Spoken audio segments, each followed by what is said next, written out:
everything that he does, and he is here with us from Hall of Fame FantasyFootball.com doing his thing, and he is now here with us on Facebook Live as well as on YouTube Live, youtube.com/wakeupcalldt, facebook.com/live-now-dt. Let's bring in the man of the hour, Mr. Sofka. How are we doing? I'm doing wonderful. How are you, Dan? I'm doing very well, and Mike, you and I talk about it all the time. It's the theme of today. There is no fantasy off-season. All right, let's get into that a little bit deeper here. The notion, I know it's self-explanatory, but to go into it a little bit more and let people know why there is no sleeping in fantasy football. Well, this year more than ever, it's really important to put your alert, your eyes on as much as possible, because there is no combine for the NFL this year. Okay, so there's pro days, but they don't get the coverage, and you don't get to really evaluate a player truly, in my mind's eye, because he's in his living room, he's in his home, he's at his field in a practice he's controlling. They actually have preset plays they call with the receivers they bring up for quarterbacks, etc. So it's really about the quarterbacks, the pro days. Because these other guys are, you got to go back and look at the tape this year. You got to maybe go back and look at some of the better games. Did you watch the Senior Bowl this year? Are you watching NFL Network every day for total access, or you can catch that online?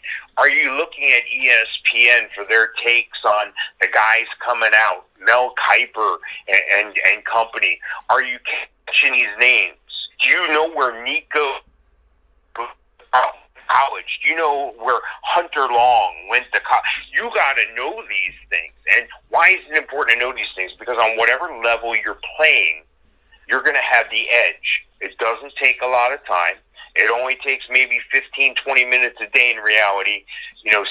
I would spend an hour if it was me and, I'm in a redraft league or something. And it's entertainment. You're keeping abreast of things. This way, in August, when people are getting ready for the draft, you have a level of comfort. When you're in your draft in a redraft league, you're sitting there and you're not agonizing over a pick between two guys because you already know the difference. You knew the difference on those guys back in May and June. So, yes, the upcoming NFL draft is important, and some people wait till after that. You're already missing the boat. Everyone else has already gone from the dock, and you're standing there waving by. Bon voyage. You missed the party. So do yourself a favor. Spend a little bit of time. It doesn't take much. Well, Mike, I don't know what I'm looking at. I don't know where to start. You want to know where to start? On March 1st, I'm going to have everything up on my site, HallOfFameFantasyFootball.com. We're going to have a lot of information on the Winning Fantasy Football Facebook group page, so join that. And just listen to us every Wednesday, and, I'll give you what I'm doing. And I love doing that. You know why I love telling people what I'm doing? Because it reinforces what I'm doing. It keeps me on my game. It holds me accountable. I'm not afraid to put it out there because this is what I enjoy doing. This is what I do every day. If you want to win your championship in your league next year, give a little bit each day. If you want to get in shape, you don't do 1,000 push-ups in 1 month and all of a sudden you're in shape. Yep. No, it's a gradual progression. That's the same thing here in fantasy football.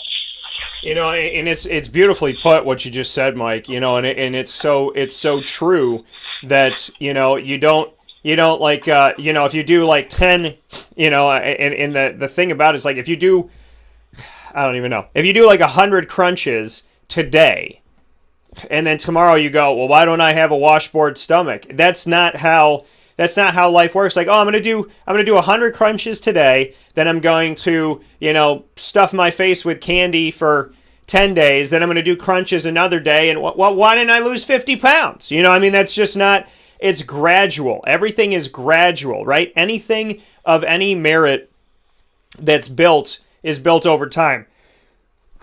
And, the reality of it all is, when you look at your life and you look at fantasy football or, getting in shape or whatever it may be, it's even saving up for a vacation. it's little by little by little by little over time. You chip away at something, Mike, and I think people forget that. And I love that you brought up the point, because it's not just in fantasy football, but it's in general, that you can't do, you can't do 50 push-ups and I don't know, like 70 sit-ups today, and then say, okay, well, I'm going to do it on Wednesday, and then I'm going to do it next Wednesday, and within a week, I should see my body go from 400 pounds to a lean, mean 180. Like, that's not how it works. I mean, walking for me, and what I've done over the past, I don't know, since last year at the end of April, having over 2 million steps, it could be closer to 3 million steps at this point. The amount of miles that's been and what that's done, yes, it changed my life. But I still have to be smart about what I eat. I still have to be smart about when I eat. If I'm eating too late, what are my habits? And, am I getting enough rest? So that all goes into it, and it's all a factor into it. And I think it was a beautiful analogy, because there's so much truth in, you don't build a fantasy team overnight. You don't build a house overnight. And you don't, change your life overnight. It's steadily building. Anything good in life is built brick by brick. It's not just thrown at you in one day. It's okay, too, but it's really a focus for dynasty players, keeper leagues. But I'm telling you something. It's a whole new meaning. I have a couple of local leagues that I commission in Florida here, and when I go and visit those guys with a little money and a trophy and all that stuff, it brings me joy to see them win. Now, it doesn't really totally 100% bring me joy, because I'm in the league with this guy, and why not? Why am I bringing him a trophy and money? Yeah. But at the same time, it's truly rewarding, and you could see when people do take it serious. I have one guy in one of my leagues, 2 years ago, he just got plastered. The draft was at his house. He got totally wasted, and his draft was a nightmare, and so was his league, and he contributed money to the winner is all he did. The next year, he tapered that back a little bit, and then this past year, he's won each of the 2 leagues that he's in. So, it just goes to show you, when you take a serious approach, yeah, it's a party. I have a saying, don't drink and draft, and, I reinforce that with that guy. But at the same time, I know it's fun. I know it's about camaraderie. I know it's about getting together. It's one of the things that we can still do on the computer or, in real life, and I like getting together in real life. That brings a certain element to it with your friends and coworkers or what have you. But it's a whole new vision of that thing called enjoyment. Consistently winner, and you're at the draft, and it's like you're at the poker table, and people are looking at you, and they're guessing what you're going to do because they're coming up, and when you have that confidence and that reassurance that you know what you're doing, it's a different ball game. I mean, you're playing chess, everybody's playing checkers. I mean, it's just totally different. Yeah, and that's the thing. I mean, that's what it comes down to, is you really have to take the time to take the time, and it's fun, chipping. I think for us, Mike, when the season ends and the NFL championship game has been played, which, this year was Tampa and Kansas City, when that's done and people kind of just sit and go, well, what am I supposed to do? There's no football. To us, there is, because we're talking about it every Wednesday here on Wake Up Call, from 10 a.m. to 11 a.m. Eastern Time, brought to you by the Wildcat Sports Pub. We're doing that. So we're talking about it together every week, at least once a week. Then, you could be working on stuff, I'm working on stuff. But the fact that it's always in our mind, and I might be thinking, I drafted this quarterback, I really thought he would do something, what happened here? Or I did this, what happened here? If we're keeping the conversation going and we're trying to figure things out as we go, then it's going to, like, before we know it, you and I are going to be in the next season. So us talking about it every week together, us working on things and answering questions together, me diving into, the team I drafted Christian McCaffrey, okay, he got hurt, but what did I do wrong? Because we still didn't win a lot of games. So where did I not adjust? I find that I have so much excitement on building the car, and then if there's something wrong with the car, trying to figure out what's wrong with the car, because, yeah, it's frustrating if the car's not working, but if I can fix it, and I can bring that together, and then that car can run someday, yeah, it stinks that I had to get my hands dirty and I'm underneath the car and I'm doing all this stuff and I got oil on my shirt and I got this, that, and whatever. But at the end of the day, if I get the car to run, that's a fantastic feeling that nobody can take away from you. So I think you and I are, basically we spend the quote unquote off season underneath the car trying to figure out how to make it better. Well, the thing I like to do this time of year is I like to do a couple things, and this year is more paramount than ever again with one of the things I'm going to talk about, and that's you look back at what happened last year. Now, you don't spend a lot of time on that comparative to what you're looking ahead. We always look ahead. You can't go forward in life if you're turned around. You know what I mean? So, you can. It's just not an effective way to get there. I'm looking at 2020 rookies, and the reason why I'm looking so hard at the 2020 rookies is these guys didn't have a full preseason. They didn't have the rookie workout. They didn't have a normal preseason. So a lot of these guys are going to be undervalued in your redraft or great trade targets in a dynasty or keeper league that you'll be able to pay for effectively. In other words, you're not going to overpay for these guys. What better time? It's like this. It's like you go to the butcher and they cut the steaks, or you go to your grocery store and they cut the steaks for you at some of these nicer grocery stores, and they have some already in the cabinet. And I was there yesterday and they had some nice looking ones there in the cabinet, and then I come back today and they still have nice looking ones. So what I'm saying is these guys haven't lost their luster. They haven't lost their athleticism. They haven't lost my expectations for their careers on their own individual basis. But what's happened is they haven't gotten the exposure they needed.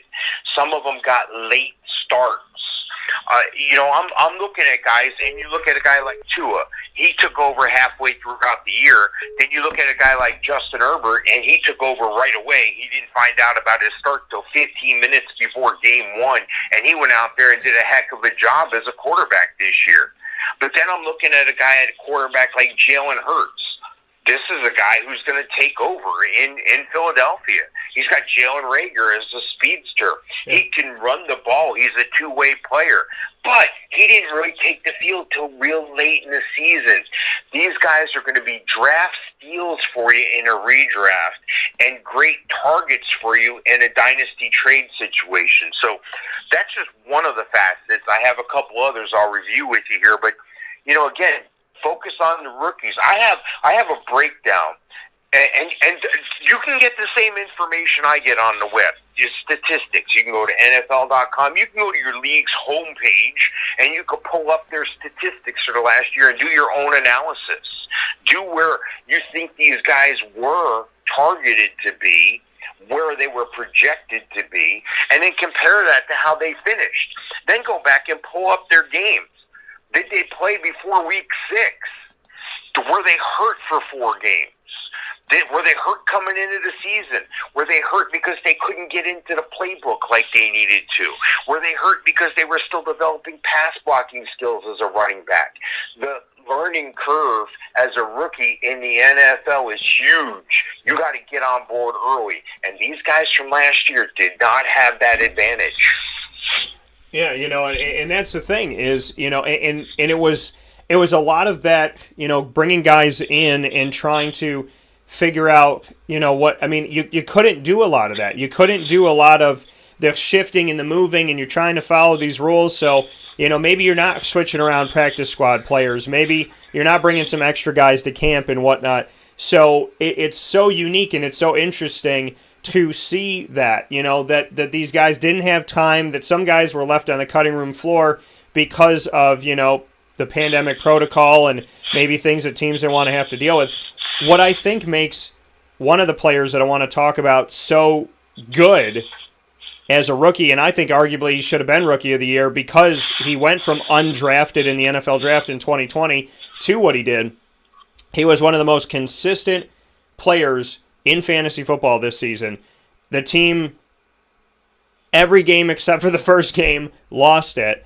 And he's got 2 touchdowns in this game, 70 yards, 100 yards. getting involved in the passing game. This man consistently got you points. He's showing you 20, 20-something, 30-something. From week to week, he's getting you substantial points from Illinois State, undrafted. And I think that this says a lot, Mike. Think about this guy coming in. He's a rookie. He's undrafted. He could easily be left on the cutting room floor. James Robinson, in a unique year, in a pandemic year, in a year that we've never had in sports ever, showed up and made it as a finalist in the Final Five for the Rookie of the Year in the entire NFL for the offensive side of the ball. What are your thoughts? Well, actually, in general, what are your thoughts on James Robinson and what he did, and what fantasy owners should know about him coming in as an undrafted rookie and then being, honestly, the only consistent bright point on Jacksonville this year? Yeah, well, he's a guy that I think is going to continue to play well. I don't think he's going to regress for sure. But now you're bringing in, supposedly a Trevor Lawrence into the situation as well. So I think Jaguars offensive coordinator Darrell Bevell, is going to do the right things with that whole package of James Robinson and Trevor Lawrence and the outstanding receivers they have there in Jacksonville. I think Jacksonville is a Tampa Bay in waiting. I think they're a Miles Jack fumble recovery a couple years ago away from going to the Super Bowl. This is a team that's been so close. Yeah, they've lost some players on the defensive side of the ball, but I think they knew what they had in James Robinson when he showed up, when he showed out at practice and so forth. And they let a top 10 pick in Leonard Fournette walk away. So if you're not doing that same type of talent evaluation to play fantasy football, now I'm not saying this needs to be your full-time job. That's my full-time job. Let me do that. But this could be like a little part-time hobby for you. Spend an hour. Sometimes, hey, put some classical music on and surf the web and look at NFL stuff. Just randomly look at NFL. The more you get into it, the little you do each day is going to be huge. Now, with James Robinson, I think he's going to make another impact next year. The only downside is everybody knows about him now, so he's not the secret anymore. Yeah. He's not the guy that nobody sees coming anymore. You want to know who the guy that nobody sees coming anymore next year to have an impact from 2020 rookie class running back? I like A.J. Dillon. He couldn't get going till late in the year, but to me, he looked like a power back. What's that going to do for you? Well, maybe in a touchdown league, he's going to be the goal line guy.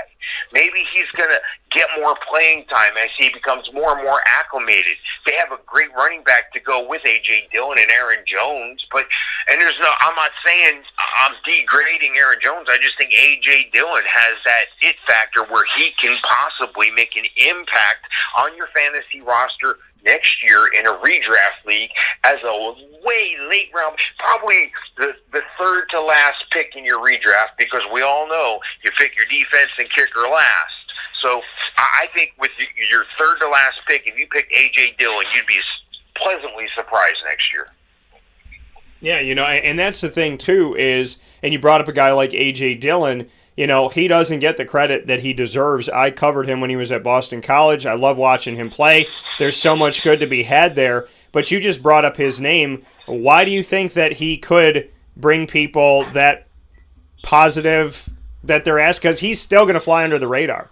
A.J. Dillon in drafts in his second season is going to fly under the radar. People are going to forget about him. Some people are not even going to know him. So why an A.J. Dillon? Well, I'm going to say a name, and people who are a little bit younger are going to go, who? And the older people are going to go, really? So I'm not going to win with this one, but I'm just going to say Earl Campbell. This guy has tree trunk legs, A.J. Dillon. This guy can break away from the pack. He can run the ball up the middle. He can knock guys over, kind of like Derrick Henry does. This guy is a beast, and it's going to take more than one man to bring him down. He's going to average 4+ yards a carry. That keeps your team on schedule. When I talk about schedule, that keeps you moving the chains. that always puts you in a position for a first down instead of a second and long or a third and long, where you have a second and 5, a third and 3, so forth. Wait, what better way to get that first yardage toward that 10-yard mark than giving it to A.J. Dillon? Well, he's got Aaron Jones there. Well, that's going to put a wrinkle in it for teams. Which guy, how am I managing this situation as a defensive coordinator on the other side of the ball? So a guy like A.J. Dillon offers you a lot. He's not an Alvin Kamara. I'm not saying he's that type of back. But when you look at what situation he's in now, the guy with a lot of upside is A.J. Dillon, and nobody's going to see him coming in a redraft league. Yeah, and there's a lot of good here, and I mean, I just, to me, I mean, AJ's one of those guys that's, again, he's going to fly under the radar. He's not going to be somebody that a lot of people are really looking to. And he's someone that, a name that gets brought up because James Robinson is going to get drafted. He's going to get drafted a lot higher. He's going to be one of those people that somebody's going to think, hey, I got away with it. I got to sneak. No, you got away with it in the middle of this season when you were listening to us and stuff was happening. And a few weeks into the season, week 5, week 7, whatever it may be, that you went out and you grabbed him when everybody else went, because he was one of the storylines, Mike. And I want to ask you what maybe some of the other ones were. Who were some of the guys that you heard about like everybody went after? Because James was one of those topics, from league to league to league, that I'm talking to people of all different ages and different, fantasy leagues that they were in, telling me, hey, I got James. Oh, hey, I tried to get James. Like that was the story. It was, I got him. I tried to get him. I can't believe this guy got him. I went there a week late. Who were some of the other guys that you feel like people were fighting over? Yeah, I could sit here and we could spend the day talking about the same people everybody else talks about. CEH, DeAndre Swift, Jonathan Taylor, Cam Akers, J.K. Dobbins. But like you said, I'm going for the underneath. I think Antonio Gibson was a guy that if they were platinum type leagues, where leagues like everybody's a great player and capable of winning a championship every single year, that you're in a great league. Everybody knew about Antonio Gibson, for instance. And Antonio Gibson proved to be a player that you could still pick up in some redraft leagues the first couple weeks with speculation that he would end up doing what he did. He catches the ball. And PPR leagues, you can't put a value on a guy like a running back that catches the ball. That puts you in Alvin Kamara territory practically each game. But a guy that I like a lot, another guy like A.J. Dillon, is Zach Moss. I don't think Zach Moss got, a lot of time. I don't think he was injured a couple times, and he had that rookie curve where, he hasn't been there all preseason. Now, you just got to understand, when these guys get drafted, they're the best at their position. They've always been the best at their position. They're probably the fastest at their position. Well, I got news for you. When you get to the NFL, there's 52 other guys on the roster just like you. You no longer have that edge. Everybody's fast. There's guys that weigh 50, 100 pounds more than you, can run almost as fast as you. Yeah. So you got to get that learning curve shortened for yourself as a rookie. And a guy like Zach Moss, I think, has a lot of upside. Again, another guy like A.J. Dillon, you might be able to steal late in the draft. Yeah, and Zach Moss, again, he frustrated people, so some people are going to back away from him because, and again, it was his first season in the NFL. But some people, and you and I talk about it all the time, Mike, and before we get into some of the free agent wide receivers out there that people should look to when it comes to, their fantasy team this upcoming season for 2021-2022, what are your thoughts on the anxiety-laden decision making, the people who just like jump off the cliff really quick, right?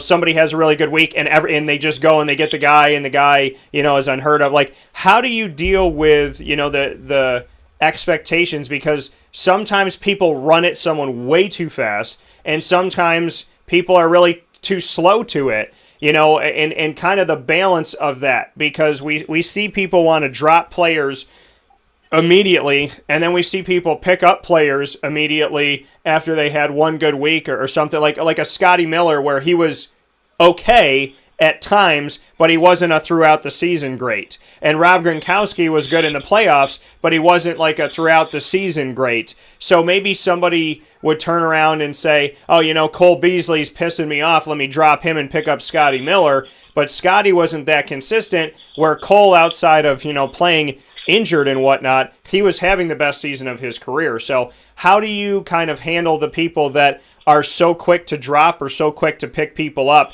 after 1 week made them look really good? I mean, maybe one guy who is not a household name has 40 points, and so they immediately just run after that person.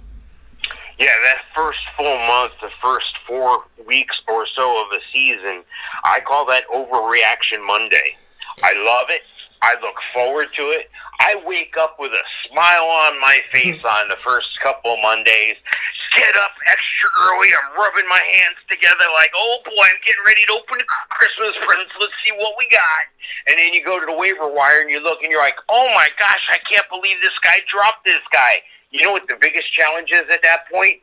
My roster is tight. I got a good roster. I probably don't have a guy that I can drop, so it's much tougher for me to make those decisions on that overreaction Monday personally, because I'm putting my name out there. I'm telling you who to pick up. And our relationship, business or friend-wise or just fantasy-wise, whatever you want to call it, when you and I are working together, I don't mean you, Dan, I mean people in general. Yeah. I have a certain level of expectation for myself, so I gotta get it right. So I love that. And what I do in that first 4 weeks is I keep my draft projections and I constantly update them. And then once the season starts, I freeze my draft projections. I'm not going to change my draft projections. Then I have in-season projections for those same guys. Now, I compare those, and I look at who's available. It's almost like the stock market. You got to get in and buy low and sell high. You don't want to do the opposite. And if, for some reason, the stock market doesn't work this way, but let's say a player's trade value is 50 on a scale of 1 to 10, 1 to 100. I'll put it in the middle at 50. And you see a guy that's rated a 50, and he's available for 25. That's a buy. If you see a guy that's rated at 50 and you're going to have to give up a high waiver pick and you're not sure about your quarterback situation or your tight end situation later on, you might want to put that one aside. So it is. You put it great, Dan. It's a delicate balance. So you got to weigh the positives with the negatives. Overreaction Monday. Don't fall victim to it. Yeah, you know, and it's something that it's so easy to do. You get pissed off within that first month. I got to get rid of this guy. And you really have to just take a step. Take it, you know, in anything in life, you take a deep breath, you release it, and you come back to it. And we will come back to this conversation right after this. So take a look at the fantasy football stat data. Data don't lie. 2020, we'll take a look at who was leading what, and if we're surprised about it. Right after this, here where Sports Meets Life on Wake Up Call with Dan Tortora. You're inside of the Cafe Kubal studios, and Mike Sofko of HallOfFameFantasyFootball.com, as well as our joint venture, which you can join right now in this fast break by going to Facebook and clicking typing in Winning Fantasy Football and clicking Join. We're on there for you as well, inside of the Fantasy Football Power Hour, proudly presented by the Wildcat Sports Pub. Mike and I will be talking about the data right after this.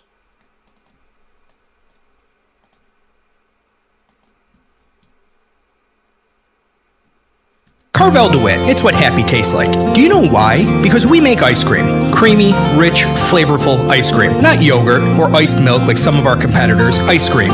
Fresh, by hand, daily. For the calorie conscious, we have something new for you. Our new Carvelite. Same great flavor, creaminess, and texture of our regular ice cream with only 35 calories an ounce. So whether you want an ice cream cake, flying saucer, dasher, carvalanche, hard or soft ice cream, we will satisfy your craving with our fresh, handmade regular or new Carvelite ice cream. Carvel DeWitt. It's what happy tastes like.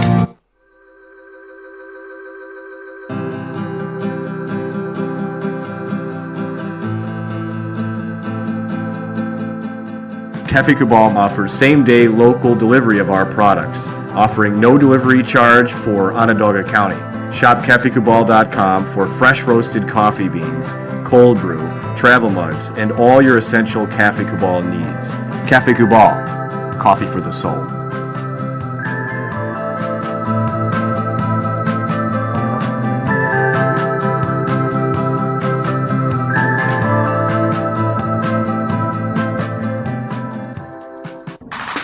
The Wildcat Sports Pub in Camillus, New York is located on 3680 Milton Avenue in the Home Depot Plaza. It is your family-friendly sports bar and restaurant.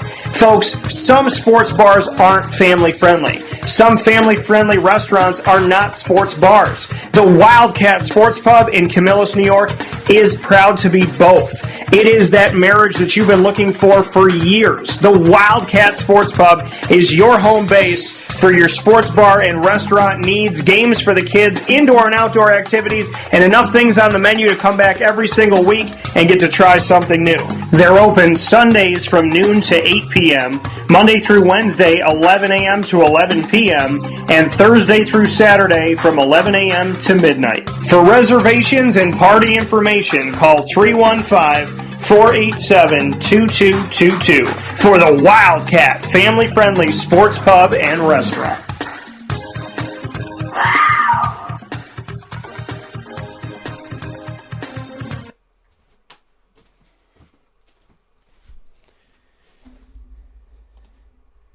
Welcome back here to Wake Up Call with Dan Tortora on wakeupcalldt.com, your one-stop sports shop, and on mixlr.com/wakeupcalldt, as well as on Facebook Live on facebook.com/livenowdt, and of course on YouTube Live on youtube.com/wakeupcalldt. As the kids say, hi Mom. So I hope you're all doing well and having yourselves a fantastic Wednesday. It is colder than cold here, but a week, not even a week from today, just like you see it on any other show, right? Talk shows go on the road. We call it Wake Up Call OTR, which stands for Wake Up Call on the Road. You can use those hashtags, Wake Up Call OTR, Wake Up Call on the Road, and Wake Up Call everywhere.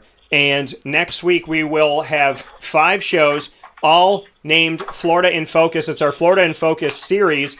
Those of you that know my show from when I met Mike Sofka, was when I was down on ESPN 1080 The Team. I did a thing at the end of every broadcast called Florida in Focus.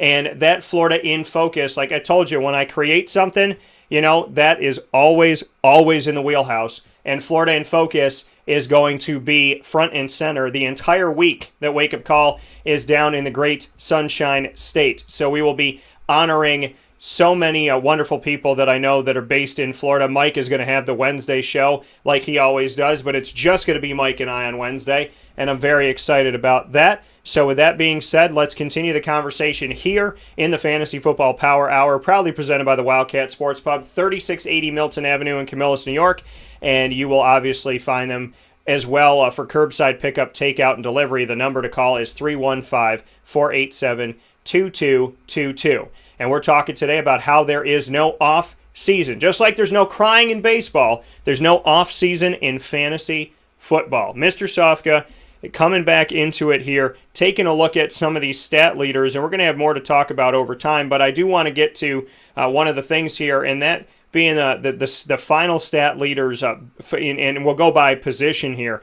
Josh Allen led the charge as the final stat leader. A close second was Aaron Rodgers, Kyler Murray, Pat Mahomes, Deshaun Watson, Russell Wilson, Ryan Tannehill, Tom Brady, Justin Herbert, and Lamar Jackson. Thoughts on this as we step forward? What does the top 10 tell you?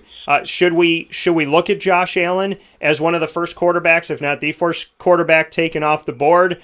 Or is it still Patty Mahomes? Where do you see things shake out from here? Where does Tom Brady fit into it? Because he makes the top 10 in fantasy football stats, but as we know in a lot of the leagues, he was left off the board until like round 12 or whatever it may be. So what's your overall take on the top 10 quarterback leaders, and if it surprised you, and what we should do moving forward as far as who should we think about taking? Well, what I do this time of year when I evaluate players is I take a look at their trade value, like maybe in a dynasty league, and then I compare those projections against each other. So all the quarterbacks are in one pool. And some of the things that factor into those projections include your performance last year, the cast around you last year, the cast around you this year coming up, the potential cast around you with free agents and so forth. So it's always changing. It's an ever-changing process for me. Yeah. But at the same time, you've mentioned some names that are going to be high draft picks. Josh Allen, he's going to be overdrafted next year, but he's the number 2 quarterback on my projections right now. That's right, number 2, only behind Patrick Mahomes. So there's a lot of things that factor into this. So I'll give you another example of something I'm watching real closely. Juju Smith-Schuster, wide receiver from Pittsburgh, he's a free agent.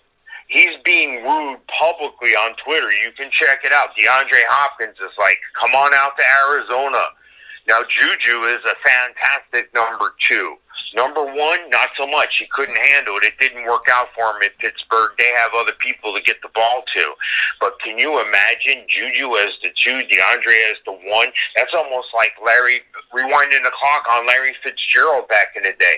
So if you have 2 dynamic receivers like that, and then you can throw in a Christian Kirk, what does that do for a Kyler Murray? Well, that puts him number 3 on my rankings, my projections for next year, based on their dynasty trade value. So there's a lot that goes into it, but again, I can breathe a sigh of relief in a couple months knowing that we've put this work in here and I'm confident in where this guy's going to go. Why is this important now? Well, it's important now so you start to develop your database. You start to develop your rankings. You start to develop your list. If you're lazy, just visit my website, of course, and I'm going to do the work for you. And that's okay. We're all busy. We got a lot of stuff going on. Life's tough. You know, I'm looking at my projections, and most people would have Lamar Jackson up there with Patrick Mahomes, 1-2. Well, I have Lamar Jackson 4 because I think they're trying to pull away a little bit from him. He hasn't been passing the ball quite as well as I thought he did. But I'm not going to kid you. A running quarterback is a guy that's valuable. And that's why Josh Allen is up there, too. Kyler Murray, Patrick Mahomes. Do you see a running theme here? These are running quarterbacks. These are guys that can move the ball. These guys are all Tim Tebow done right. They're a threat to pass or run, and you got to figure out which one. That's why these guys are in the top 4, top 5 of my rankings. They're dual threat guys. Yeah, and I think that, when we look at this stuff, I think that people, maybe want to underplay Lamar Jackson a little bit because the season didn't go the way that people wanted it to go. But you have to look at how he scores and his versatility. Like you said, Mike, dual threat, and what he can do. He's always going to use his legs. And he does have his arm, he does have that ability, but he's going to use his legs, and he's going to use that to his advantage. Pat Mahomes is going to do that as well. And so we have those pieces, and Josh Allen can do, I saw it when he was coming into the NFL, when I went to one of the games, and I'm sitting there, and he's playing Jacksonville, and when Jalen Ramsey was there and everything, the man had 8 carries for 100 yards. 8 carries for 100 yards. He had 100 yards on the ground. He's not known for that.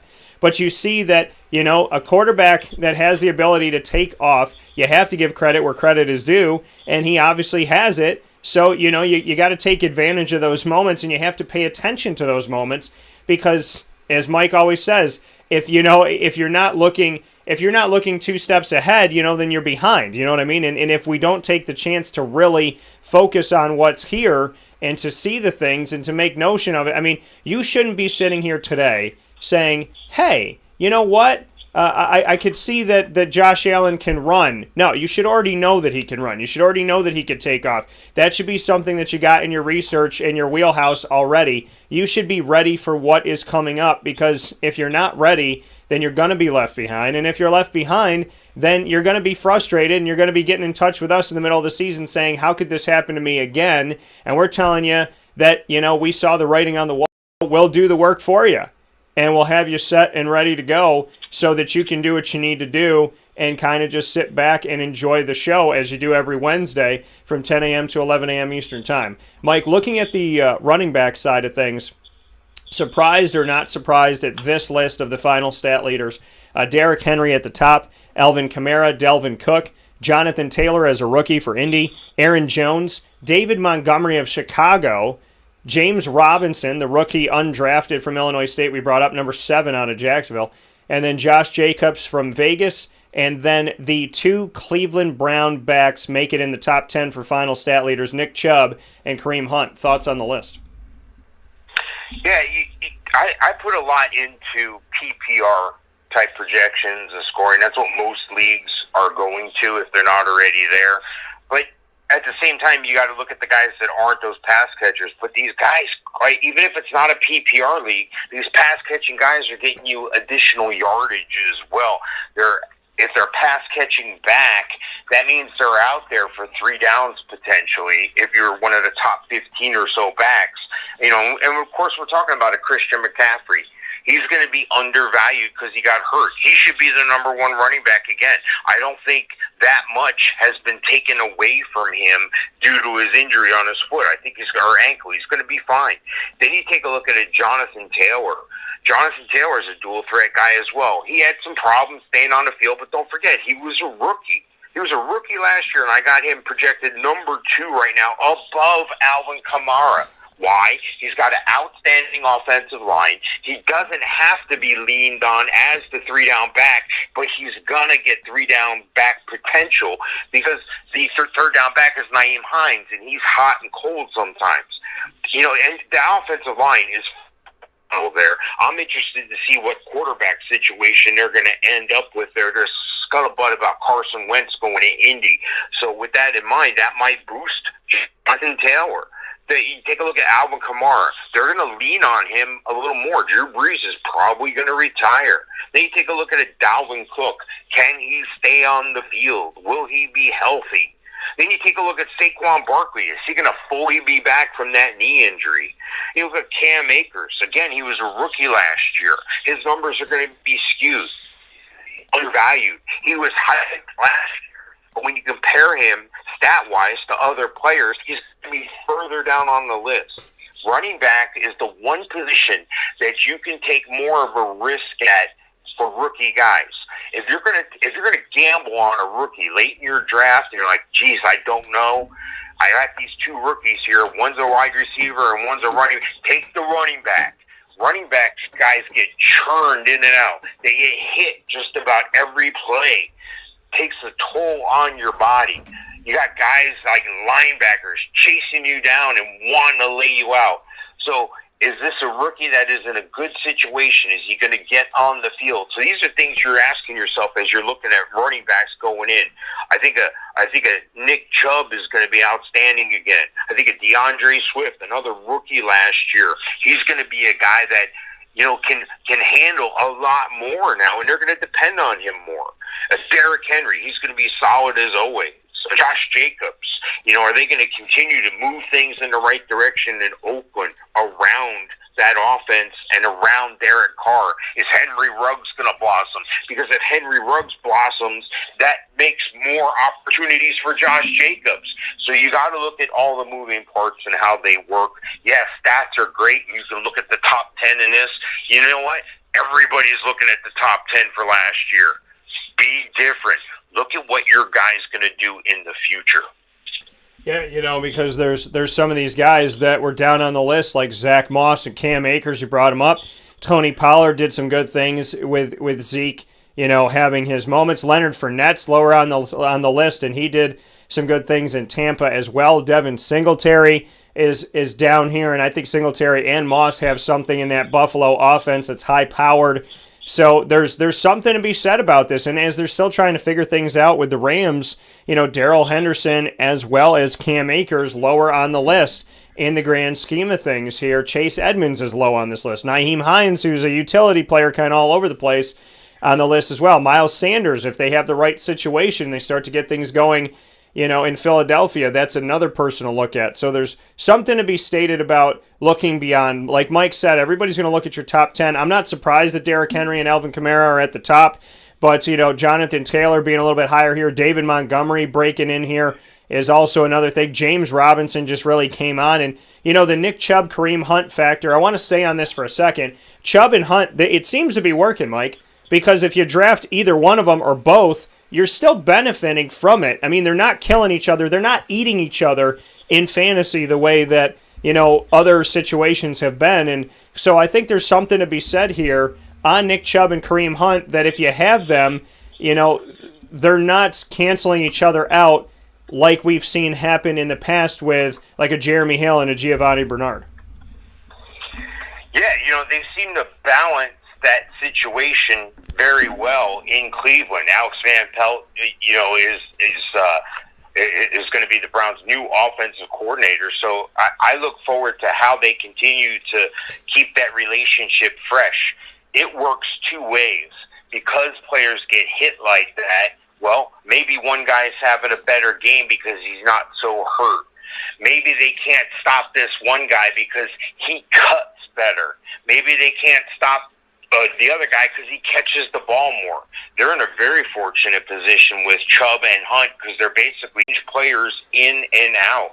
Look at what Adrian Peterson was able to do on a limited basis last year. And what a better guy to be there for DeAndre Swift.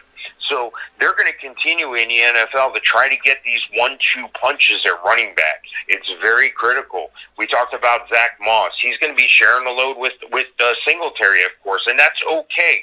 But my money's on Moss long term. A.J. Dillon and Aaron Jones. I got these guys ranked right next to each other. I think it's going to be like a Chubb and a Hunt situation where Aaron Jones and A.J. Dillon, they can high-five each other every other play. Now, these players aren't always excited about that because they've always been the best player. No, you're not coming off the field. Stay on the field. They've been that guy. It's the NFL. Everybody's that guy. You need to figure out how you fit in, and if your OC and your coach uses you effectively, it's going to be okay. Even though you have another guy next to you just like you, it's going to be okay. Yeah, and that's the thing, is finding that and studying the balance, studying to see what works. We've seen so many times that the Nick Chubb and the Kareem Hunts, that doesn't work out. Cincinnati that I brought up, it didn't work out. It didn't. Joe Mixon, Jeremy Hale, Giovanni Bernard, the three-headed, the two-headed at times, it just never got going. And another play, you look at Baltimore too, where you really don't know where they're going to go, right? Because Lamar I think the best running back in Baltimore is Lamar.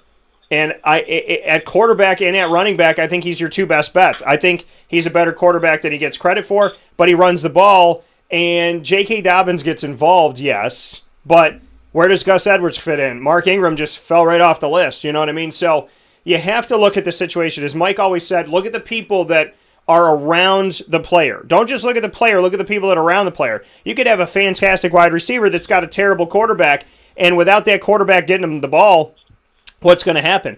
Or the quarterback's good and the wide receiver's good, but the offensive line is not doing that well, or they're injury-laden or whatever it may be. Jacksonville, there's something to be said about James Robinson running behind that haphazard line in Jacksonville that's injured and just can't seem to have like a consistent unit all throughout the season. So you have to look at James Robinson and go, okay, this man's going to do it no matter what, so he's worth drafting.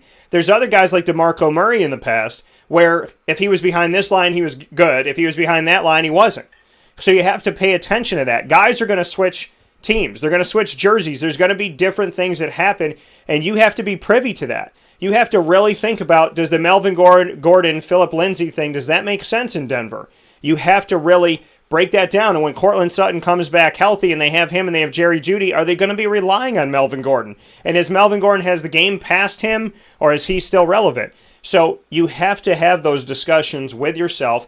That's why breaking it down little by little, taking a little notepad with you, when you go to work, and if you're in a cubicle and you're having a rough day and you need to just take a break, you know what? Call a 15 and just go and write some stuff down. So I think that that's important to do as well. Just take some time to yourself to do that. I remember, I can't tell you how many jobs I was at where I was writing down like sports information. This is what I'm going to talk about on the show this week. I got to do this. I got to do that. Break the monotony of your day by doing that for yourself. How much fun you would have. I'm getting excited thinking, hey, you know what? What if I just go have some lunch? I'm sitting in the theater room in the house, and I got one of my shows on Netflix or Disney Plus or whatever, and I got the laptop out, and I'm just writing some stuff down, and then I shoot Mike a text, and I go, hey, Mike, I thought about this, and this guy seems to make sense, and I kind of want to jump him up 3 spots from where I had him last year because I feel like he's going to change things, and then hear what Mike has to say. That's the beauty of just taking a few minutes. If this excites you, which I'm sure it does, or else why would you be watching the Fantasy Football Power Hour? If there's interest in it and you care about it and the NFL matters to you and football matters to you and you'd like to have one of these shiny trophies, and I got another one coming, I got 2 here and another one on its way. If you want to know what it's like to win a championship trophy, then sit with us. Talk with us. Ask us questions. That's why we made the Winning Fantasy Football group on Facebook, because we want you to be able to get to us whenever, however, wherever, even outside of the normal conversation. So, Mike and I will take our final step aside, and we will come back to wrap things up and get you set for what's coming up in our special Florida in Focus. We really, really, really are excited to get back on camera together and be able to share the stage as we discuss some really cool things coming up here where sports meets life on Wake Up Call with Dan Tortora.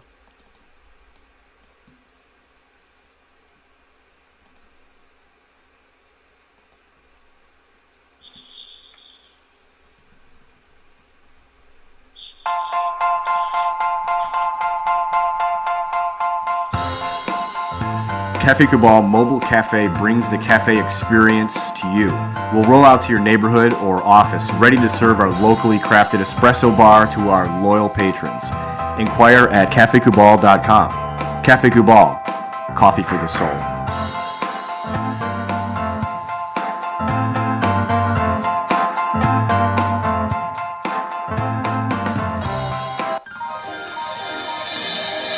Ma and Pa's Kettle Corn and Popcorn Factory, located on 201 7th North Street in Liverpool, is home to over 40 flavors with more than 200 flavors in their total wheelhouse. Sky's the limit for this sweet and savory Central New York company. Keep it local at your parties, fundraisers, wedding showers, baby showers, and more by calling 315-450-MA-PA. That's 315-450-6272 for popcorn bars with custom flavors and colors at your upcoming event. Make sure to visit them on 201 7th North Street in Liverpool, New York. And for more information, go to maandpazsnacks.com. Ma and Pa's Kettle Corn and Popcorn Factory.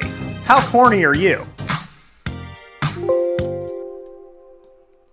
The Millhouse Market, located on 3790 New York 13 in Pulaski, New York, is worth the drive every time. Make sure you make your way out there, but download their app before you do so on the Google Play or Apple App Store. There you'll have everything at your fingertips, from their homemade breads and desserts to their salads, their quinoa bowls, rice bowls, and of course, those awesome brick oven pizzas. My favorite, the steak and blue and the bee sting. Totally different styles, totally different flavors, but just as amazing. And also, of course, those sandwiches that are named after the families that helped to settle today's Pulaski. So very, very much appreciate and am thankful for all that the Millhouse Market brings to the table, and they can bring it to your table today by going out and visiting them on 3790 New York 13 in Pulaski, New York.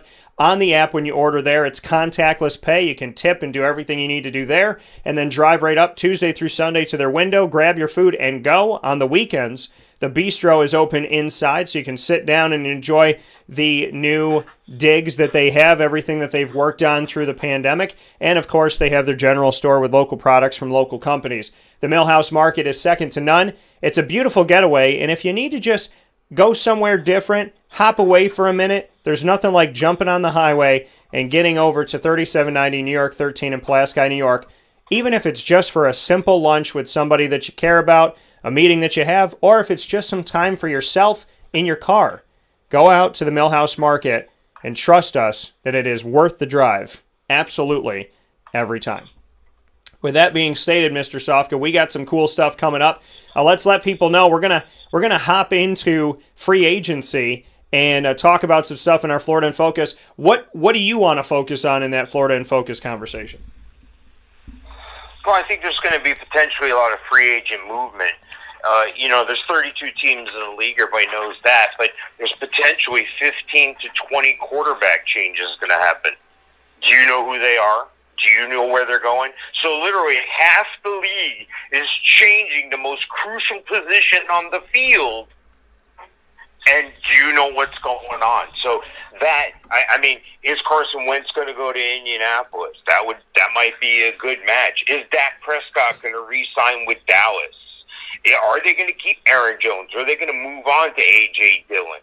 Kenyon Drake, what's going to happen with him after a down year? Chris Carson, a guy who can't stay healthy, what's going to happen to him? They got players behind him, and DJ Dallas and others. Allen Robinson, is he going to re-sign? Chris Godwin, are they going to be able to keep the crew together in Tampa? So every position has at least 8, 9, 10 situations that you look at that could affect how your fantasy team does if you have a dynasty league, or could affect how you draft your redraft league, and if you're going to win your championship next year, because you're taking the time to do it now. It's going to be great. I'm looking forward to the free agent show. Yeah, and I'm very, very, very excited about that. So the free agent broadcast is going to be Florida in Focus with Mike Sofka and myself, Dan Tortora. That is going to be coming to you from the great Sunshine State of Florida with Wake Up Call on the road. Hashtag Wake Up Call on the road, Wake Up Call everywhere, and Wake Up Call OTR. Use any one of those 3 hashtags when you're listening and hanging out with us. The free agent conversation comes front and center, and Mike and I are diving into it. Greg's excited about the free agency class for the wide receivers, and yes, Greg, the answer to your question is Jamal Williams is a free agent, unrestricted free agent this season at running back. So a lot of free agents that we got to talk about. And are these guys going to catch on anywhere? The Le'Veon Bells, the Theo Riddicks, the Amir Abdullahs, the Ty Montgomerys, the Devontae Bookers, Lamar Millers, Alfred Morris, who's bounced around, Adrian Peterson, Frank Gore, who's 115 years old and 1 year older than LaShawn McCoy, Jerick McKinnon, as well as Leonard Fournette is a free agent now, Rex Burkhead, James White, 2 guys that were huge in the offense with Tom Brady in New England. Tevin Coleman, Mark Ingram, Todd Gurley again is a free agent. The project didn't work in Atlanta. Kenyon Drake, what does that do for Chase Edmonds? A lot of great stuff coming up here, and the conversation's going to be awesome. Mike, as always, I appreciate your time. I appreciate you being here. I appreciate you hanging out, and I cannot wait for our Florida in Focus and for you and I to be in the same state together for the first time in forever, ever, to quote a fantastic Andre 3000. So I'm excited to finally be in the same state as you, and I'm excited to bring people a free agency conversation that will only give you plenty to be excited about. This is going to be an awesome talk, and I can't wait to have it with you. Yeah, I'm looking forward to it. And by the way, Dan, you and I are in the same state of mind, fantasy football. I look forward to the next show. Awesome. Great stuff, and I love that as well, and I appreciate it as always. Mike Sofka coming to us from Hall of Fame FantasyFootball.com and, of course, Winning Fantasy Football Facebook group. Make sure you check it out. Mike, the next time I speak with you, you and I will be sunning together. I'll finally have 50 to 60 degrees warmer. You'll have a typical day, but the both of us will have the opportunity to get a tan, and I'm hoping to get as bronze as your statue, so we'll see what I can do. Sounds great, Dan. I look forward to it. Oh, and everybody check out Winning Fantasy Football, the Facebook group, and check out my website, of course, HallOfFameFantasyFootball.com. All right, man. I'll talk to you soon, and take care. All right, sounds good. Thanks, Dan. Thank you. That coming from Mr. Mike Sofka here on Wake Up Call with Dan Tortora. Appreciate him so very much, and thank him for being a part of the show as always. Inside of the Fantasy Football, you see it up there, not one of, but the Fantasy Football Power Hour, the one you should come to every week on Wednesday. Set it, have it, it's done, 10 a.m. to 11 a.m. Eastern Time on Wednesdays. Next week, we're going to start early because Florida in Focus, when we're out there and I'm in the Sunshine State, we're going to start Mike right at 9 o'clock in the morning, but it'll still be the Fantasy Football Power Hour, proudly presented by the Wildcat Sports Pub, so we'll show them some love. We appreciate you.